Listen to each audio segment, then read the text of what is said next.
नमस्कार दोस्तों, आज मैं आपके लेके आई हूँ हिंदी की 10th पाठ योजना। हमारा जो प्रकरण है वो है चिड़िया की बच्ची। हमने यहाँ पे एक कॉलम बनाया है जिसपे दिनांक, विषय, उपविषय, कक्षा, कालांश और समय लिखा है। देखते हैं ये पाठ योजना कैसे बनी है। सबसे पहले हम दिनांक लिखेंगे। जिस डेट की हम पाठ योजना बना रहे हैं उस दिन की हम यहाँ पे डेट डाल देंगे। हमारा जो विषय है वो है हिंदी और हमारा जो उपविषय है वो है गद्य। कक्षा 7th ली है, कालांश 3rd है, समय है 35 मिनट। उसके बाद हम लिखेंगे प्रकरण। हमारा जो प्रकरण है वो है चिड़िया की बच्ची। इसके बाद हमारा जो अगला पॉइंट आता है वो आता है सामान्य उद्देश्य। जहां पर हमने 4 उद्देश्य को लिया है। पहला है बच्चों को हिंदी के प्रति रुचि उत्पन्न कराना। दूसरा, बच्चों को शब्दोच्चारण का शुद्ध ज्ञान कराना। तीसरा, बच्चों की कल्पना शक्ति का विकास कराना। 4th, बच्चों में तर्क वितर्क शक्ति का विकास कराना। अगला जो पॉइंट आता है वो आता है हमारा विशिष्ट उद्देश्य। विशिष्ट उद्देश्य हमारे प्रकरण से संबंधित होता है। हमने यहाँ पे 2 पॉइंटों को लिया है। पहला है बच्चे चिड़िया की बच्ची नामक पाठ से परिचित हो सकेंगे। दूसरा, बच्चे चिड़िया की बच्ची नामक पाठ के माध्यम से सामाजिक विकास कर सकेंगे। अगला जो पॉइंट आता है वो आता है हमारा सहायक सामग्री, जिसमें हमने चौक, स्वच्छक, चार्ट, संकेतक, शामपट और रूलर बोर्ड का प्रयोग कर रखा है। हमारा अगला पॉइंट आएगा पूर्व विज्ञान, जिसमें लिखेंगे बच्चों के पूर्व ज्ञान को नवीन ज्ञान से जोड़ना। अगला हमारा पॉइंट आता है प्रस्तावना कौशल या फिर प्रस्तावना।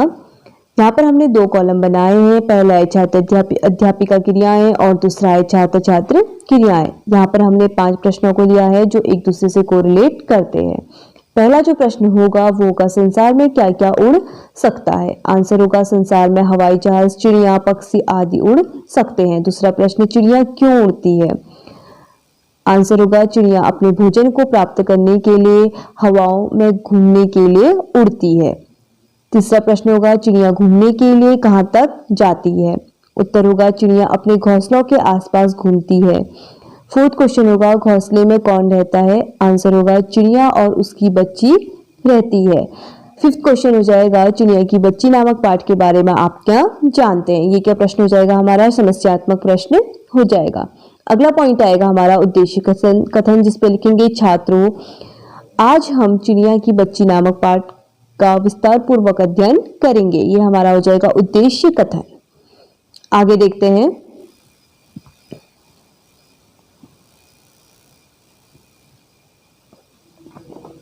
अगला जो पॉइंट आएगा हमारा वो होगा प्रस्तुतिकरण एवं विकास। यहाँ पर हमने 6 कॉलम लिए हैं। पहला है शिक्षण बिंदु, दूसरा है शिक्षण उद्देश्य, तीसरा है छात्र अध्यापिका क्रियाएं, 4th है छात्र छात्र क्रियाएं, 5th है विधि प्रविधि एवं सहायक सामग्री, 7th है मूल्यांकन। सबसे पहले शिक्षण बिंदु में हम पहला पॉइंट लिखेंगे आदर्श वाचन। शिक्षण उद्देश्य में लिखेंगे उद्देश्य एवं विशिष्टीकरण का ज्ञान कराना। छात्र अध्यापिका क्रिया पे लिखेंगे छात्र अध्यापिका आदर्श वाचन करेगी। छात्र छात्र क्रिया पे लिखेंगे विद्यार्थी अपनी पाठ्य पुस्तक में देखेंगे। विधि प्रविधि एवं सहायक सामग्री हो जाएगी पाठ्य पुस्तक विधि। अगला जो प्रश्न होगा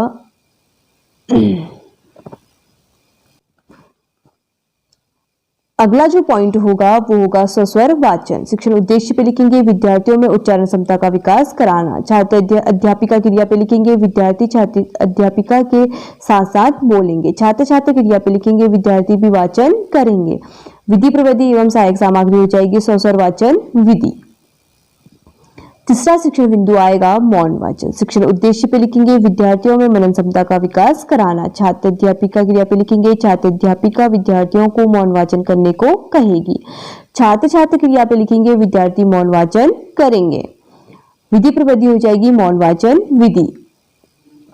अगला पॉइंट आएगा कठिन शब्द। शिक्षण उद्देश्य पे लिखेंगे विद्यार्थियों में कठिन शब्दों का निवारण करना। छात्र अध्यापिका क्रिया पे लिखेंगे छात्र अध्यापिका विद्यार्थियों के कठिन शब्दों का निवारण करेगी। छात्र छात्र क्रिया पे लिखेंगे विद्यार्थी अपनी उत्तर पुस्तिका पे लिखेंगे। विधि प्रविधि एवं सहायक सामग्री पर हमने यहाँ पे श्यामपट्ट के एक लघु प्रतिरूप को लगाया है, जिसपे हमने कुछ कठिन शब्दों को लिखा है, जिसमें संगमरमर, मसनद, गलीचे और हुक्के ये क्या हो जाएंगे हमारे कठिन शब्द हो जाएंगे। अगला जो हमारा शिक्षण बिंदु होगा वो होगा व्याख्यान विधि। शिक्षण उद्देश्य पे लिखेंगे विद्यार्थियों पे व्याख्यान विधि का ज्ञान कराना। हमने यहाँ पर बुक के एक पैरा को यहाँ पर लिख रखा है। छात्र अध्यापिका क्रिया पे लिखेंगे छात्र अध्यापिका स्पष्टीकरण, जिस पे लिखेंगे माधवदास एक बड़ा व्यापारी है, उसके पास अपार धन दौलत है, संगमरमर की बनी नई कोठी है और सामने बहुत सुहाना बगीचा भी लगवाया है और उसको कला से बहुत प्रेम है। उसके पास धन की कमी नहीं है, उसके पास व्यसन नहीं है, वह सुंदर अभिरुचि का आदमी है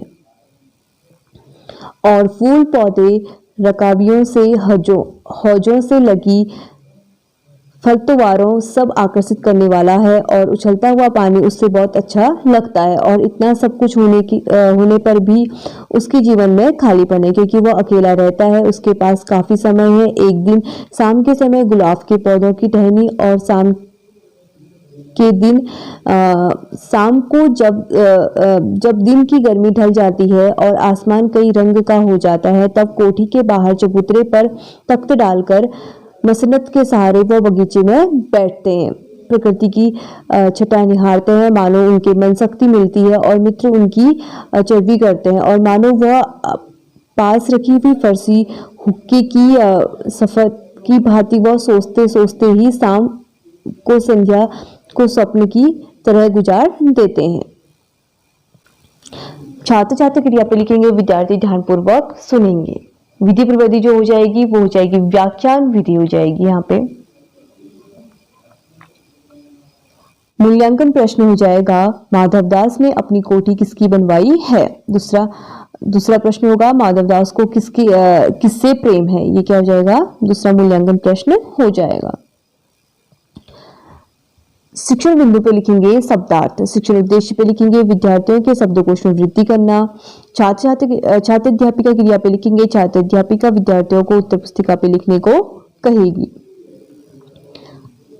छात्र छात्र क्रिया पे लिखेंगे विद्यार्थी उत्तर पुस्तिका पे लिखेंगे। विधि प्रविधि या फिर सहायक सामग्री पर लिखेंगे कोठी मतलब होता है मकान, घर और तृप्ति मतलब होता है सुकून, स्वप्न मतलब होता है सपना।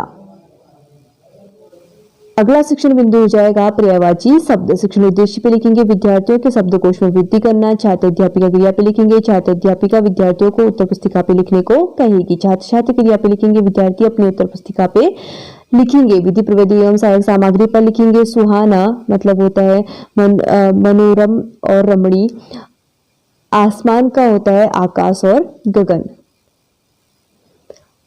अगला शिक्षण बिंदु हो जाएगा विलोम शब्द, शिक्षण उद्देश्य पे लिखेंगे विद्यार्थियों के शब्दकोश में वृद्धि करना। छात्र अध्यापिका क्रिया पे लिखेंगे छात्र अध्यापिका विद्यार्थियों के उत्तर पुस्तिका पे लिखने को कहेगी। छात्र छात्र क्रिया पे लिखेंगे विद्यार्थी उत्तर पुस्तिका पे लिखेंगे।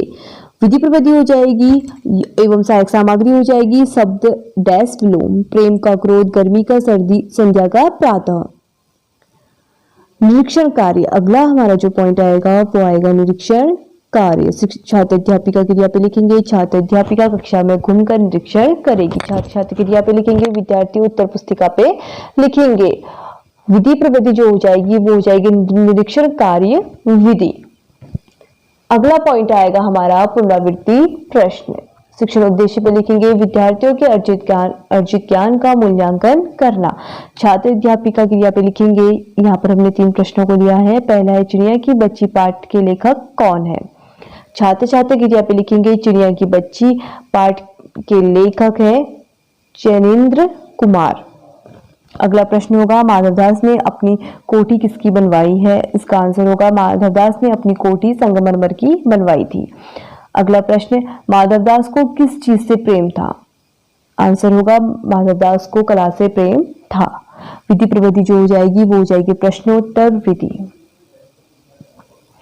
लास्ट हमारा जो पॉइंट आता है वो आता है गृह कार्य, जिस पे लिखेंगे विद्यार्थियों पर, शिक्षण उद्देश्य पे लिखेंगे विद्यार्थियों पर स्वाध्याय की प्रवृत्ति का विकास कराना। छात्र अध्यापिका क्रिया पे लिखेंगे छात्र अध्यापिका विद्यार्थियों को गृह कार्य अपनी उत्तर पुस्तिका पे लिखने को कहेगी। छात्र छात्र क्रिया पे लिखेंगे विद्यार्थी गृह कार्य को अपनी उत्तर पुस्तिका पे लिखेंगे। विधि प्रविधि या फिर सहायक सामग्री पर लिखेंगे गृह कार्य, जिसमें प्रश्न होगा पहला चिड़िया की बच्ची नामक पाठ के लेखक कौन है, ये क्या हो जाएगा हमारा गृह कार्य हो जाएगा।